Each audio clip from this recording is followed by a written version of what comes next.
It was a hard time for our family, particularly our kids, Scarlett, Huck, and George.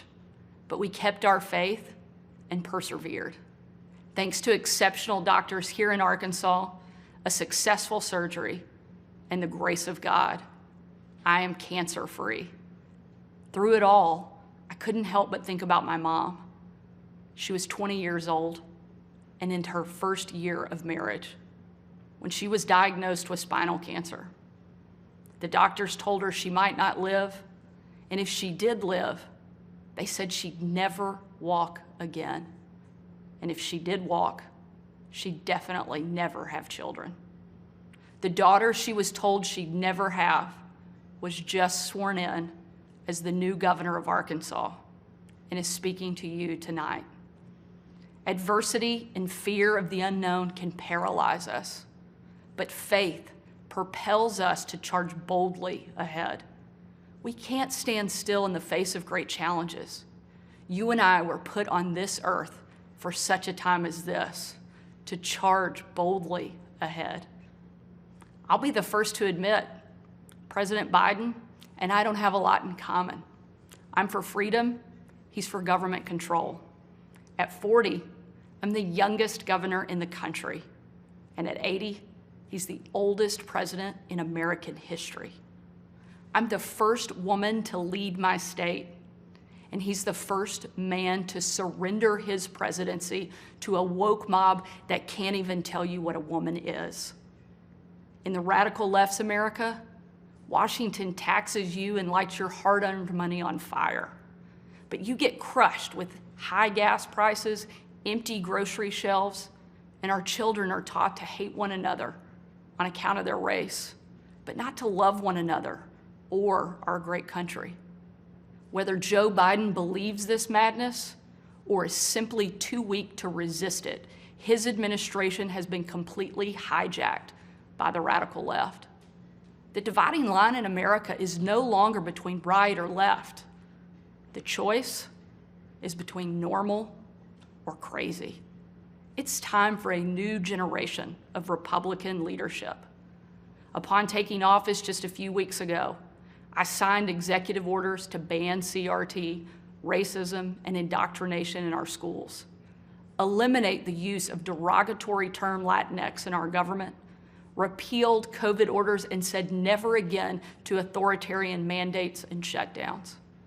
Americans want common sense from their leaders, but in Washington, the Biden administration is doubling down on crazy. President Biden inherited the fastest economic recovery on record, the most secure border in history, cheap, abundant, homegrown energy, fast rising wages, a rebuilt military, and a world that was stable and at peace. But over the last 2 years, Democrats destroyed it all. Despite Democrats' trillions in reckless spending and mountains of debt, we now have the worst border crisis in American history. As a mom, my heart breaks for every parent who has lost a son or daughter to addiction. 100,000 Americans a year are now killed from drug overdoses, largely from fentanyl pouring across our southern border. Yet the Biden administration refuses to secure the border and save American lives. And after years of Democrat attacks on law enforcement and calls to defund the police, violent criminals roam free, while law-abiding families live in fear. Beyond our border, from Afghanistan to Ukraine, from North Korea to Iran, President Biden's weakness puts our nation and the world at risk.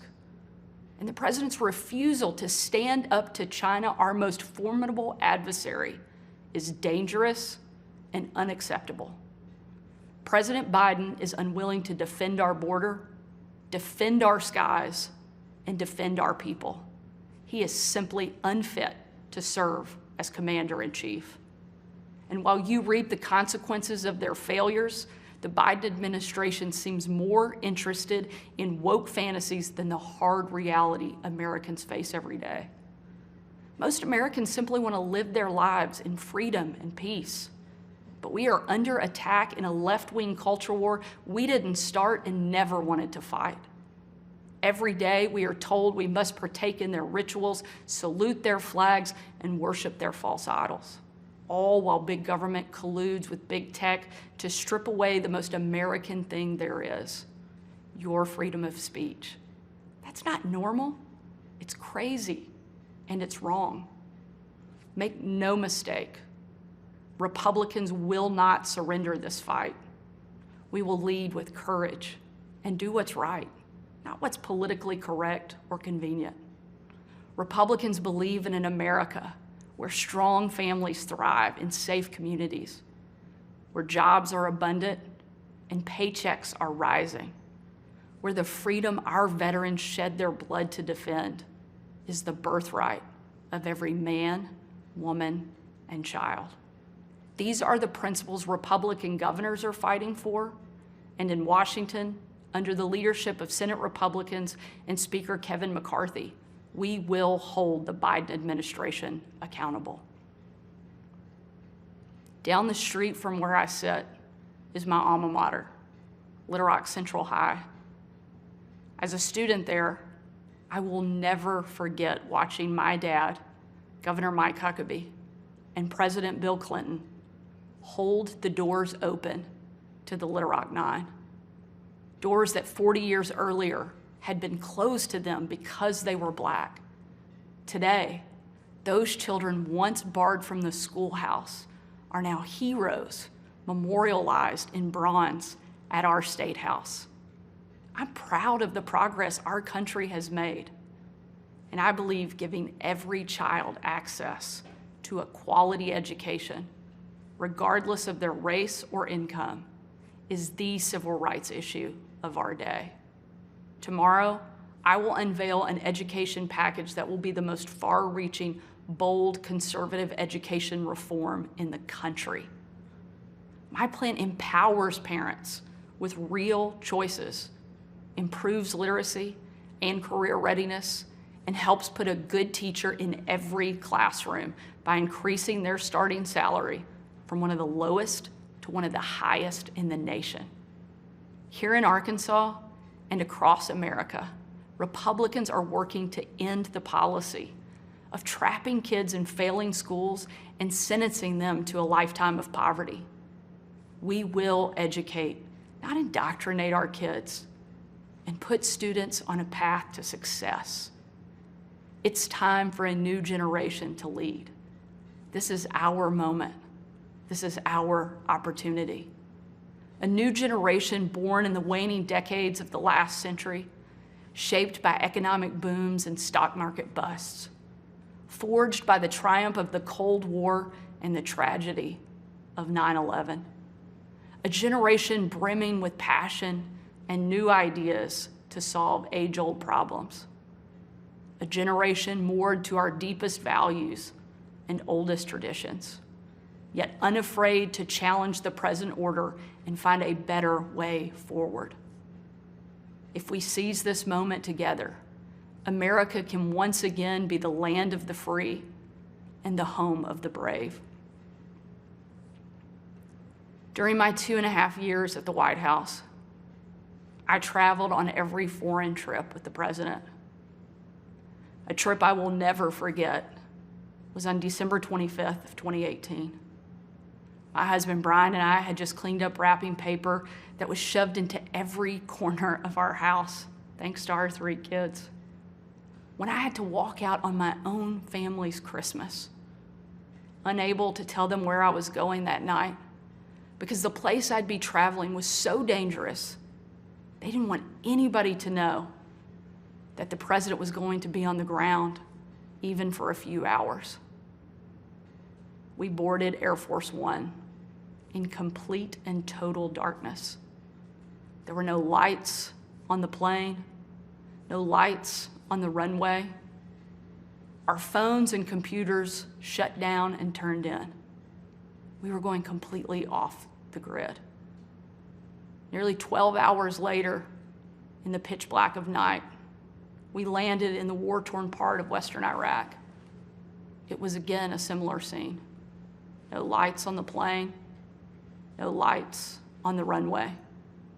The only thing you could see was coming from about a mile away in a dining hall where hundreds of troops who were in the fight against ISIS had gathered expecting to celebrate Christmas with senior military leadership from around the region.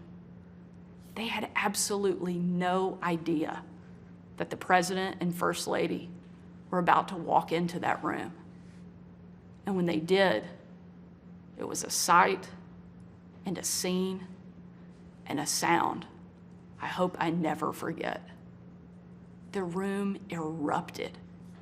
Men and women from every race, religion, and region, every political party, every demographic you can imagine, started chanting in perfect unison over and over and over again, USA, USA, USA. It was an absolutely perfect picture of what makes our country great. One of the young soldiers yelled from the back, "Mr. President, I re-enlisted in the military because of you." And the president said, "And son, I'm here because of you." Shortly after, that young soldier came up to me. He said, "Sarah, you have a tough job." I told him, "What I do is nothing. You take bombs and bullets. That's a tough job." And in a moment that I know I'll cherish for the rest of my life, that soldier reached up and he pulled the Brave Rifles patch he wore on his shoulder, and he placed it into my hand, a sign of ultimate respect. And he said, "Sarah, we are in this together."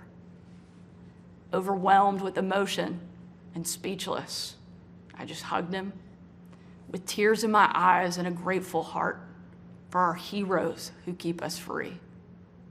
That young man and everyone who has served before him, all of those who serve alongside him, and the thousands we know who will be called upon to serve after him, deserve to know they have a country and a community back home doing our part in the fight for freedom. America is great because we are free. But today, our freedom is under attack, and the America we love is in danger. President Biden and the Democrats have failed you, and it's time for a change. A new generation of Republican leaders are stepping up, not to be caretakers of the status quo, but to be change makers for the American people. We know not what the future holds, but we know who holds the future in his hands. And with God as our witness, we will show the world that America is still the place where freedom reigns and liberty will never die. Thank you. God bless you, and God bless America.